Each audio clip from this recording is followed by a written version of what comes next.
Remember when Kamala was really into space? Now she's into history. And like most Democrats, she only knows about World War II. So she flew all the way to Australia to teach them about Hitler. It's important we remember the 1930s.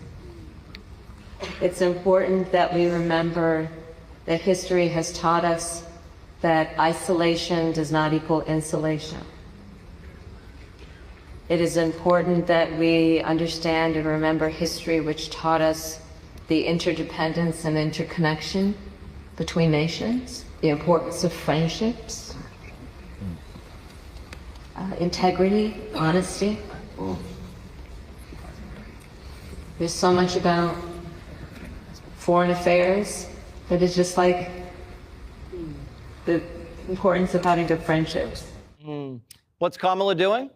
Well, she says she's unemployed, but she's looking for a job.